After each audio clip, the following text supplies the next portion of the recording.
Sesungguhnya puasa hari Arafah ngapusin dosa 2 tahun lamanya. Assalamualaikum warahmatullahi wabarakatuh. Alhamdulillahirrabbilalamin. Allahumma sholli ala Sayyidina Muhammad wa ala ali. Halo sahabat online, sebentar lagi kita memasuki bulan Zulhijjah. Apa saja anjuran-anjuran yang bisa kita kerjakan di bulan Zulhijjah? Mari kita simak dari Ustazah Halimah Al-Idrus. Tonton sampai selesai ya videonya. Tanggal 1 Dzulhijjah masuk pada 20 Juni. Insyaallah ya. 20 Juni. Teman-teman masuk tanggal 1 Dzulhijjah, hari Selasa. Berarti masuknya dari malam Selasa. Malam Selasa nanti nih ya. Mulai masuk tanggal 1 Dzulhijjah. Silahkan amalkan amalan-amalan ini teman-teman. Yang pertama, perbanyak puasa. Kalau bisa puasa di tanggal 1 sampai tanggal 9 bagus. Kalau enggak, atau kamu adalah seorang istri yang bersuami dan suamimu ada di tempat, maksudnya ada di kota ini ya. Saudara sekalian, silahkan puasanya hanya tanggal 8 dan 9. Tanggal 8 namanya hari Tarwiyah, tanggal 9 niat puasa hari Arafah. Ibarat kata kamu nggak bisa puasa 2 hari, misalnya nih 9 nggak bisa, 2 hari pun nggak bisa, cuman bisanya 1 hari. Tanggal berapa nih? Hari Arafah tanggal 9, karena puasa hari Arafah tanggal 9 Dzulhijjah ini teman-teman saudariku sekalian adalah merupakan puasa sunnah terbaik sepanjang tahun. Puasa sunnah terbaik sepanjang tahun. Nabi Muhammad menyebutkannya, inna saum yom Arafah yukaffir dunub sanatin. Sesungguhnya puasa hari Arafah ngapusin dosa 2 tahun lamanya. Tahun yang sekarang dan tahun yang akan datang. Katanya Sayyidina Ibnu Abbas alaihi ridwanullah, tidak ada amalan dijanjikan akan terampuni dosa yang akan datang selain puasa hari Arafah.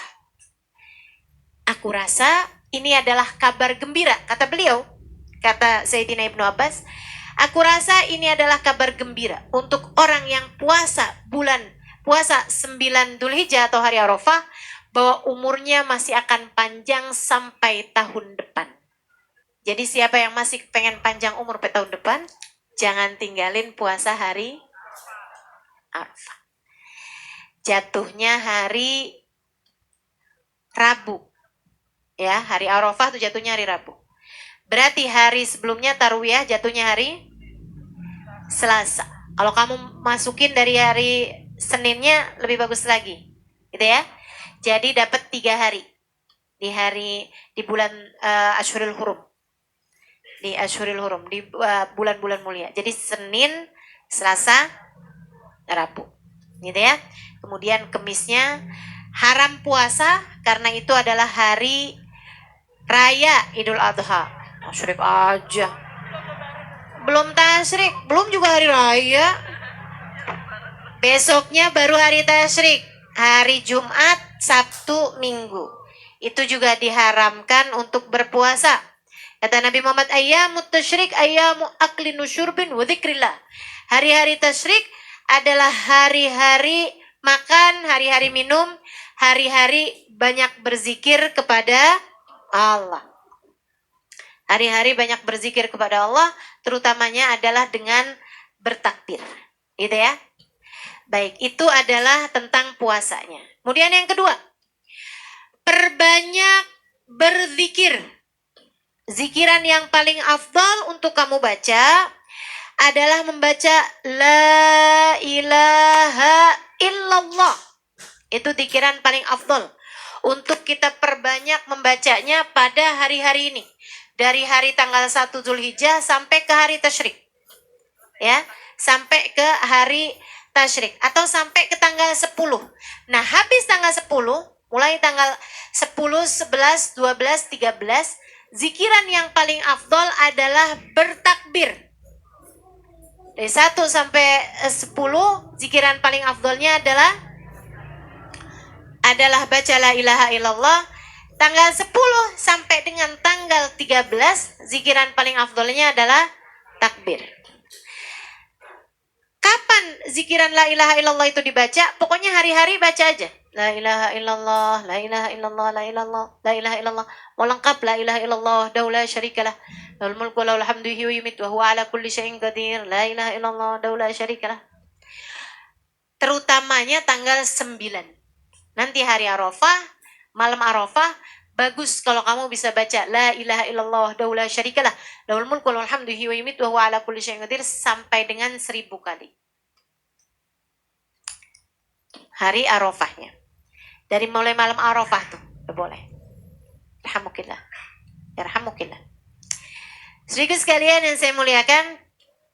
Kemudian kalau mau lebih bagus lagi, ada tuh bacaan la ilaha illallah.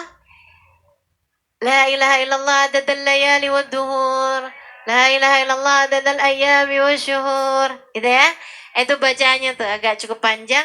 Nanti saya taruhkan di IG, di Instagram saya. Mudah-mudahan bisa kita amalkan. Ya. Ini kan zaman teknologi nih, tinggal emak-emak nih nanya nih, IG apaan sih?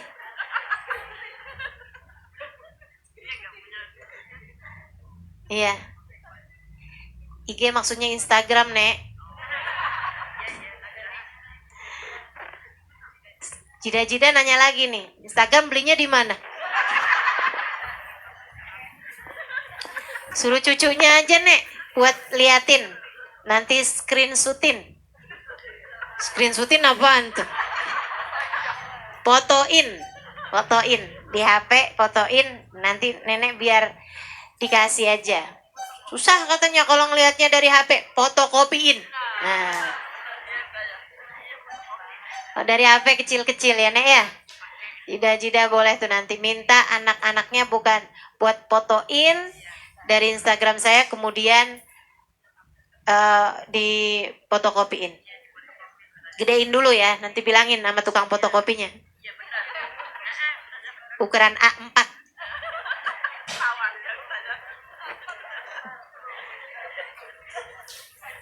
Dibaca 10 kali selama 10 hari dari tanggal 1 sampai dengan tanggal 10 Dzulhijjah. Kemudian teman-teman sekalian, mulai asar hari Arafah. Ada yang bilang subuh hari Arafah. Tiap habis sholat baca takbir. Pokoknya begitu habis selesai salam sholat sampai 3 hari tasyrik. Jadi lama nih. Ada yang bilang dari asar hari Arafah, ada ulama yang bilang dari asar Arafah, ada yang bilang dari subuh hari Arafah. Jadi itu dari tanggal 9, 10, 11, 12, 13 sampai asar hari tasyrik. Setiap habis selesai sholat fardu, Assalamualaikum warahmatullahi, Assalamualaikum warahmatullahi, langsung takbiran dulu sebelum baca zikir yang lain. Takbirannya Allahu Akbar, Allahu Akbar, Allahu Akbar. La ilaha illallah, wallahu akbar. Allahu Akbar walillahil hamd 3 kali. Allahu Akbar, Allahu Akbar, Allahu Akbar. La ilaha illallah wallahu akbar. Allahu Akbar lillahil hamd. 1 kali lagi. Allahu Akbar, Allahu Akbar. La ilaha illallah wallahu akbar. Allahu Akbar walillahil hamd.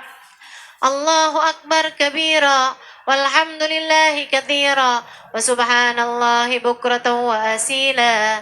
La ilaha illallah wahdah sadaqa wa'dah wa nasara 'abdah wa 'azza jundahu wa hazamal ahzaba wa'dah. La ilaha illallah wallahu akbar.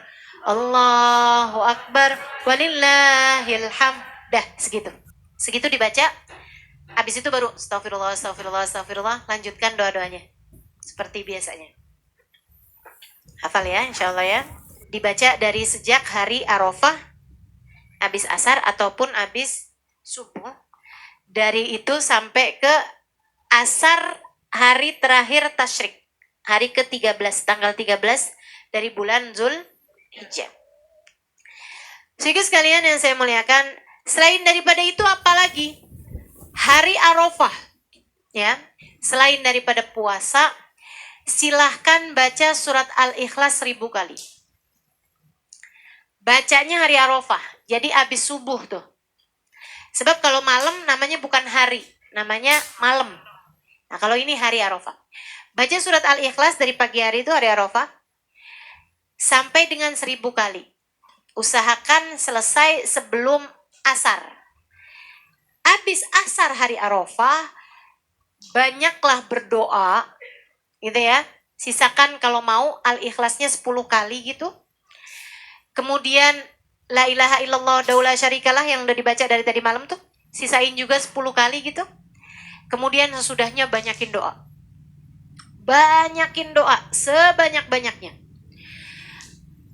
Biar ngepasin hari Arafah itu kamu juga sedang dalam keadaan berdoa bersama dengan ribuan, puluh ribu, ratus ribu, juta orang yang hari itu juga sedang berdoa di Padang Arafah.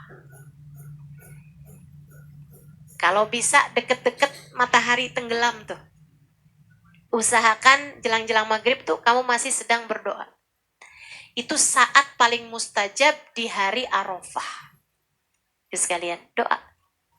Biar Allah lihat yang di Padang Arafah lagi pada doa, kamu juga di Jakarta lagi pada doa juga.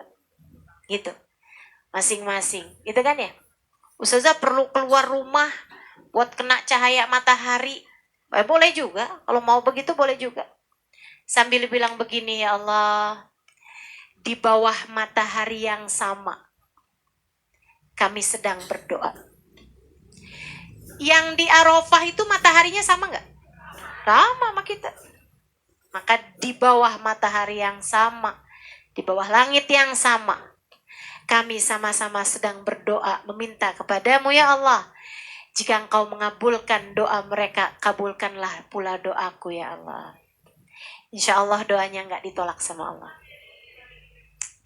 Malam hari Idul Adha, silahkan hidupkan malamnya dengan ibadah kepada Allah. Kalau bisa sholat tasbih, gitu kan ya. Apa aja pokoknya, banyakin takbir, banyakin baca Quran, banyakin istighfar, banyakin zikir la ilaha illallah. Apapun lah yang bisa kamu baca, bisa kamu lakukan. Adain sedekah, maksudnya harus ada sedekahnya gitu. Biar seperti apapun, usahakan malam hari raya Idul Adha ada sedekahnya. Itu adalah salah satu dari malam di mana doa mustajab, salah satu malam di mana Allah mengatakan gimana Allah menghidupkan hati hamba-hambanya, seperti katanya baginda Nabi besar Muhammad sallallahu alaihi wasallam, man ahya layalil id ahyallahu qalbah yauma yamutul qulub. Siapa yang suka menghidupkan malam hari raya, Allah akan menghidupkan hatinya di saat hati yang lain mati. Guru saya Habib Umar bin Hafid mengatakan, hati yang lain mati itu kapan? Banyak hati mati itu kapan? Yaitu pada saat sakaratul maut. Banyak hati mati, insya Allah yang suka menghidupkan malam hari raya Idul Adha atau Idul Fitri, insya Allah Allah akan hidupkan hatinya di saat sakaratul maut. Sehingga kita meninggal dunia dengan membawa iman, Islam, cinta kepada Nabi Muhammad sallallahu alaihi wasallam. Kemudian teman-teman, pagi hari itu kita disunnahkan mandi hari raya.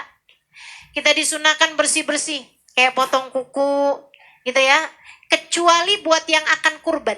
Nah, buat yang akan kurban, buat yang akan berkurban, itu jangan, gitu ya. Jangan potong rambut, jangan potong kuku, jangan donor darah.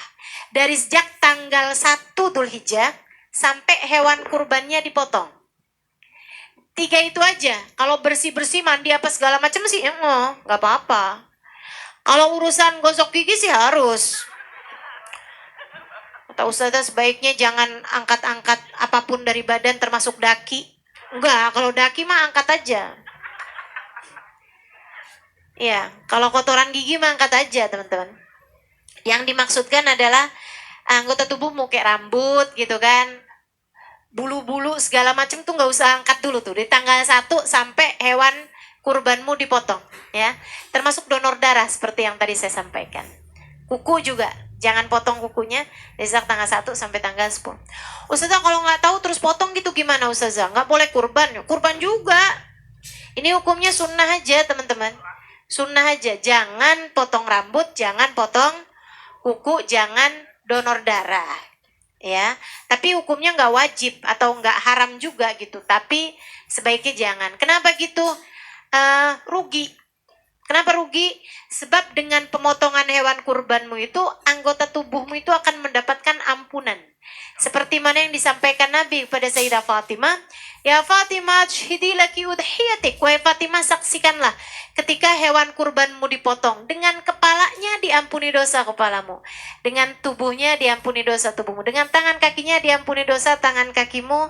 Dengan seluruh anggota tubuhnya diampunilah dosa seluruh anggota tubuhmu. Jadi biar rambutnya dapat ampunan dulu aja sebelum kamu potong. Kukunya juga seperti itu, gitu ya. Darahnya juga seperti itu. Jangan dikeluarin dulu dari tubuh atau donor darah itu sebelum kamu mendapatkan ampunannya. Ustazah kalau itu ambil darah ya sebaiknya juga. Kalau mau ambil darah mendingan sekarang-sekarang aja tuh.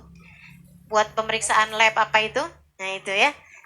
Hindari tanggal 1 sampai tanggal 10 atau sampai hewan kurbanmu dipotong. Ini khusus untuk yang mau potong kurban ya, yang mau potong kurban. Kalau nggak mau potong kurban sih terserah aja, potong kapan aja terserah rambut kamu gitu. Ya. Kurbannya dipotong kapan bolehnya? Mulai orang habis selesai sholat Id.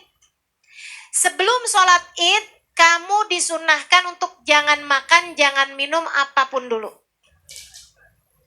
Puasa dulu sampai sholat, gitu ya. Baju baru juga sunnah dipakai, minyak wangi juga sunnah dipakai, gitu kan ya. Pilih minyak wangi yang tidak beralkohol, begitu kan. Kemudian jangan tinggal sholat Id, teman-teman, jangan tinggal sholat Id. Sholat Id adalah sholat Idul Adha adalah sholat sunnah terbaik sepanjang tahun. Sholat sunnah terbaik sepanjang tahun. Jangan bandingin sama fardu. Ntar ada orang subuh kagak, sholat Id iya. Sholat subuh wajib gitu ya. Itu gak pakai tawar-tawaran. Nah sholat Id ini jangan ditinggalkan karena dia adalah sholat sunnah terbaik sepanjang tahun. Gitu ya. Tahu kan cara sholatnya. Nah kemudian habis selesai sholat, potonglah hewan kurbanmu. Kalau enggak hari itu masih bisa besok. Kalau enggak besoknya masih bisa besoknya. Kalau enggak besoknya masih bisa besoknya lagi. Selesai dengan maghrib hari terakhir tasyrik.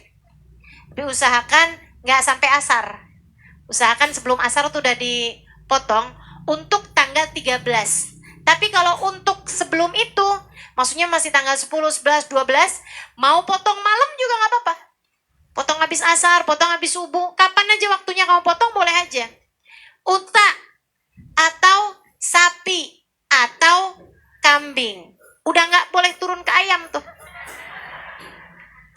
Meskipun ada pendapat dari Sayyidina Ibnu Abbas mengambil dari hadisnya Nabi Muhammad kepada Sayyidina Bilal, di mana Sayyidina Bilal kurbannya ayam. Nabi nanyain, kamu kurban apa Abu Bakar? Unta Rasul. Entah Rasul, kamu kambing Rasul. Nabi nanya nih sahabat, kena Bilal, kamu Bilal, ayam Rasul. Nabi senyum gitu, Nabi senyum kayak lucu aja gitu. Tapi Nabi tidak melarang. Dari itu Sayyidina Ibnu Abbas berpendapat bahwa ayam tuh boleh loh, gitu. Tapi pendapat ini bertentangan dengan pendapat ijma'ul ulama. Mayoritasnya ulama nggak ada ayam. Jadi teman-teman jangan kurban ayam dengan berpendapat kata Ustazah Halimah. Repot. Jangan ya, jangan. Kalau misalnya ada yang mau potong ayam di hari Idul Adha, niatnya belajar kurban, bukan kurban. Ya Allah, nungguin punya duit buat beli kambing kayaknya rada lamaan. Ayam dulu aja nggak apa-apa ya Allah, gitu. Ya Allah, terimalah ini ya Allah sebagai belajar kurban saya. Potong. ayam. Tapi jangan dititip di masjid. Tiba-tiba banyak ayam di masjid. Kata Ustaz Halimah boleh loh. Jangan gitu ya.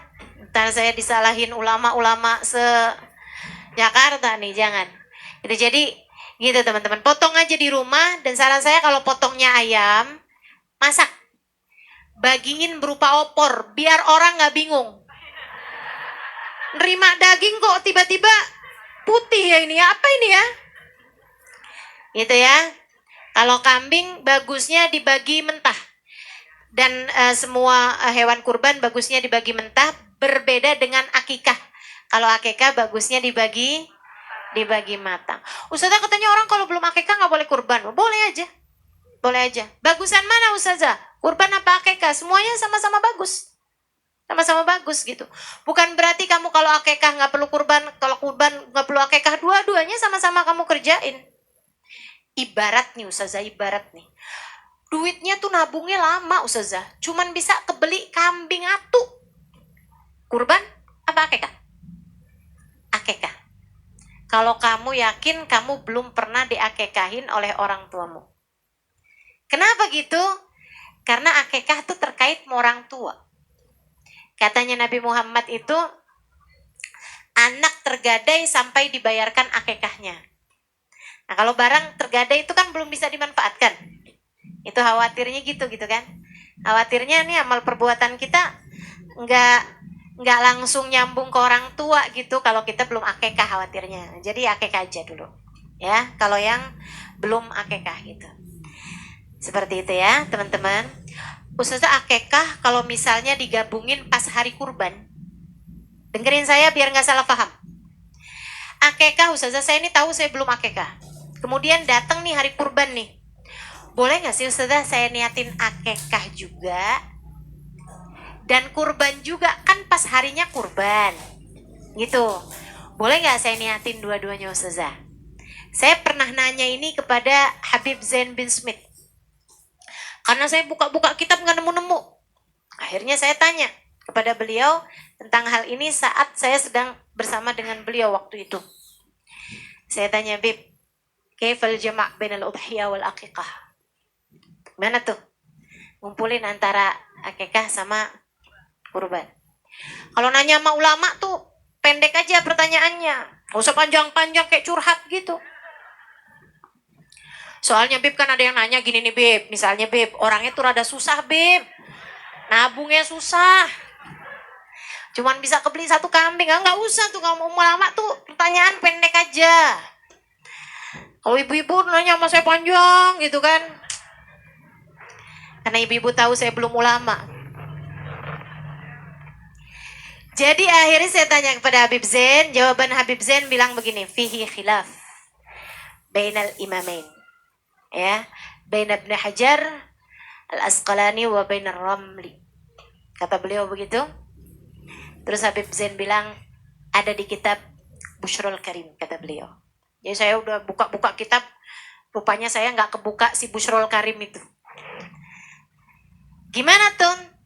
Ada perbedaan antara dua imam besar pada masa tersebut ya. Jadi ada yang mengatakan boleh, ada yang mengatakan nggak boleh. Nah gimana nih kalau buat orang di zaman kita sekarang? Jadi gini, terhadap hilaf-hilaf tuh kayak gini nih teman-teman. Kalau kamu adalah orang yang mampu buat akikah, entar lagi datang kurban, mampu lagi buat kurban, ya ngapain dikumpul-kumpulin? Itu namanya pelit. Akikah, kurban.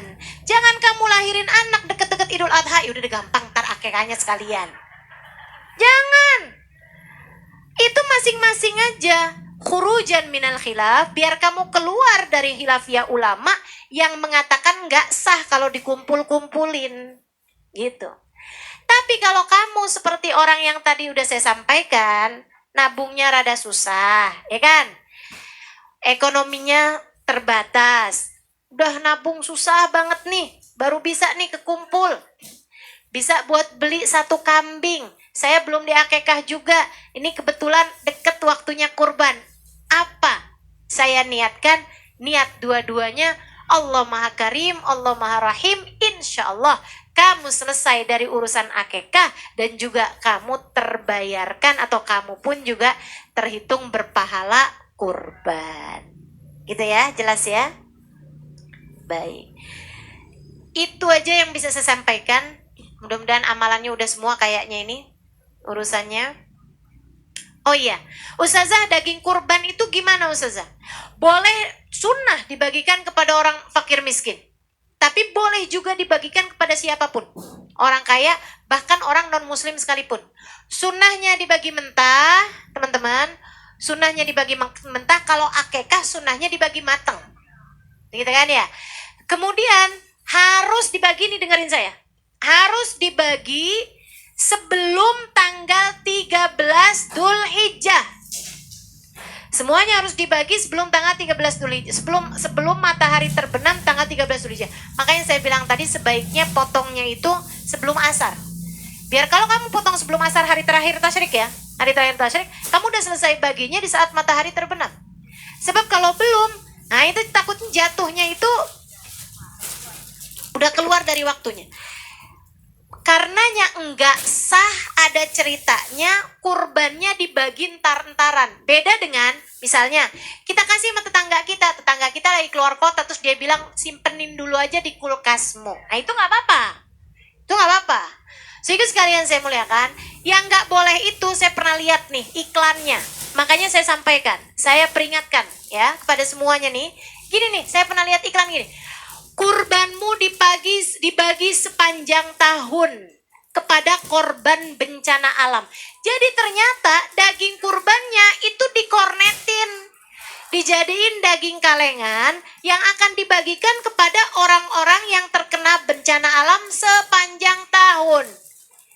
Itu nggak jadi kurban, itu jatuhnya cuman sedekah dan bukan itu kurban yang dimaksudkan Allah dengan firman-Nya fasholli lirabbika wanhar. Wanhar itu harus yaumun nahr. Yaumun nahr itu hari raya kurban.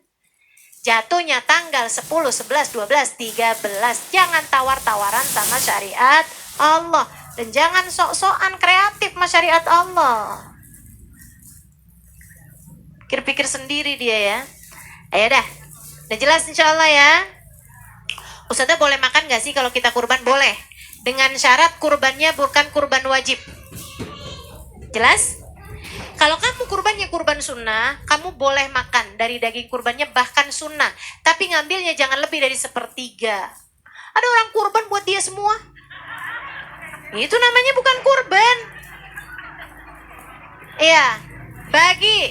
Bagi, ambil buat diri sendiri, jangan lebih dari 1/3 ekor, gitu kan? Kamu ambil atinya, yang paling bagus kamu ambil atinya, sisanya boleh juga kamu ambil pahanya, gitu kan? Paha depan atau paha belakang? Paha belakang lah, paha depan namanya tangan.